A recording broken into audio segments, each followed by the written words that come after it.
الحمدللہ رب العالمین والصلاة والسلام علی اشرف الانبیاء والمرسلین اما بعد فاعوذ باللہ من الشیطان الرجیم بسم اللہ الرحمن الرحیم الصلاۃ والسلام علیک یا رسول اللہ وعلی آلک وصحبک یا سیدی یا خاتم النبیین۔ حضرت سیدنا ابو ہریرہ رضی اللہ تعالیٰ عنہ سے مروی ہے کہ حضور نبی اکرم صلی اللہ علیہ وآلہ وسلم نے ارشاد فرمایا، نیک اعمال میں جلدی کرو ان فتنوں سے پہلے جو اندھیری رات کے حصوں کی طرح ہوں گے۔ آدمی صبح مومن ہوگا، شام کو کافر ہو جائے گا، اور شام کو مومن ہوگا، صبح کافر ہو جائے گا۔ وہ اپنے دین کو مال دنیا کے بدلے بیچے گا۔ اعمال صالح کی ادائیگی میں جلدی کرو اس وقت سے پہلے کہ نیکی پر عمل کرنا مشکل ہو جائے اور تم نیکیوں سے ہٹ کر ان فتنوں میں مبتلا ہو جاؤ جو مسلسل ہوں گے، جیسے اندھیری رات میں مسلسل اندھیرا ہوتا ہے۔ پھر آپ صلی اللہ علیہ وسلم نے ان فتنوں میں سے ایک فتنے کے بارے میں بتا دیا کہ بندہ شام کو مسلمان ہوگا، صبح کافر ہو جائے گا، یہاں اس کے برعکس۔ اور یہ بہت ہی بڑا فتنہ ہے کہ ایک ہی دن میں انسان میں اتنی بڑی تبدیلی آ جائے۔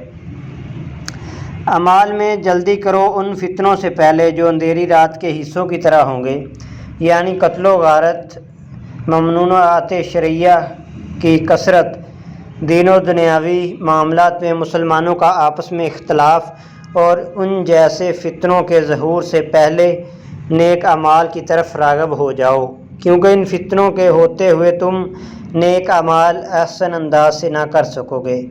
فتنوں کو اندھیری رات سے تشبیہ دی گئی ہے تاکہ ان فتنوں کی حالت بیان کی جائے کہ وہ فتنے بہت برے اور بھیانک ہوں گے، نہ کوئی ان کا سبب جانتا ہوگا اور نہ ہی ان سے چھٹکارے کا طریقہ۔ حدیث پاک میں بیان فرمایا گیا کہ آدمی صبح مومن ہوگا، شام کو کافر ہو جائے گا، اور شام کو مومن ہوگا، صبح کافر ہو جائے گا۔ علامہ ملا علی قاری رحمۃ اللہ تعالیٰ علیہ فرماتے ہیں، یعنی ایک شخص صبح کے وقت ایمان والا یا کامل ایمان والا ہوگا، شام کے وقت کافر ہو جائے گا، یا تو حقیقتاً کافر ہوگا یا نعمتوں کا انکار کرنے والا ہوگا، یا کافروں سے مشابہت کرنے والا ہوگا، یا کافروں جیسے عمل کرنے والا ہوگا۔ ایک مطلب یہ بھی بیان کیا گیا کہ صبح کے وقت اللہ کی حرام کردہ شے کو حرام سمجھے گا اور شام کے وقت اسے حلال جانے گا۔ الغرض دین دنیاوی امور میں وہ معاملات کی وجہ سے صبح حالت ایمان اور شام حالت کفر پر کرے گا۔ دین کو مال دنیا کے بدلے بیچے گا، وہ اپنے دین کو مال دنیا کے بدلے بیچے گا۔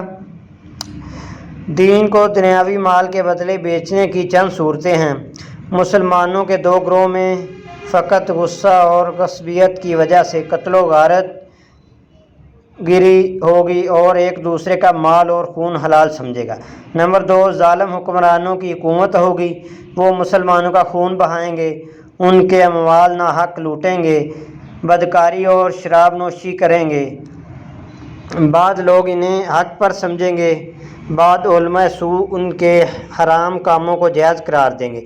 نمبر 3، معاملات یعنی خرید و فروخت، نکاح وغیرہ میں جو خلاف شرع طریقے رائج ہیں، لوگ انہیں حلال سمجھیں گے۔ حضور نبی اکرم صلی اللہ علیہ وسلم نے ارشاد فرمایا، کیا میں تمہیں سب سے بدترین شخص کے بارے میں نہ بتاؤں؟ یہ وہ ہے جو خود تو کھائے مگر اپنے مہمان کو کھانے سے روک دے، تنہا سفر کرے اور اپنے غلام کو مارے۔ کیا میں تمہیں اس سے بھی بدتر شخص کے بارے میں نہ بتاؤں؟ یہ وہ ہے جو لوگوں سے بغض رکھے اور لوگ بھی اس سے بغض رکھیں۔ کیا میں تمہیں اس سے بھی بدتر شخص کے بارے میں نہ بتاؤں؟ یہ وہ ہے جس سے برائی کا خوف ہو، بھلائی کی امید نہ ہو۔ کیا میں اس سے بھی بدتر شخص کے بارے میں نہ بتاؤں؟ یہ وہ ہے جو دوسروں کی دنیا کے عوض اپنی آخرت بیچ ڈالے گا۔ کیا میں تمہیں اس سے بھی بدتر شخص کے بارے میں نہ بتاؤں؟ یہ وہ ہے جو دین کے بدلے دنیا کھائے گا۔ حضرت سیدنا عبداللہ ابن مبارک رحمۃ اللہ تعالیٰ علیہ سے سوال کیا گیا کہ انسان کون ہے؟ فرمایا علماء اسلام۔ پوچھا بادشاہ کون ہے؟ فرمایا دنیا سے بے رغبتی اختیار کرنے والے۔ پوچھا بیوقوف کون ہے؟ فرمایا اپنے دین کے بدلے دنیا خریدنے والے۔ اللہ تعالیٰ کی بارگاہ میں دعا ہے کہ وہ ہمیں ان باتوں پر عمل کرنے کی توفیق عطا فرمائے اور نیک اعمال کرنے کی توفیق عطا فرمائے، آمین۔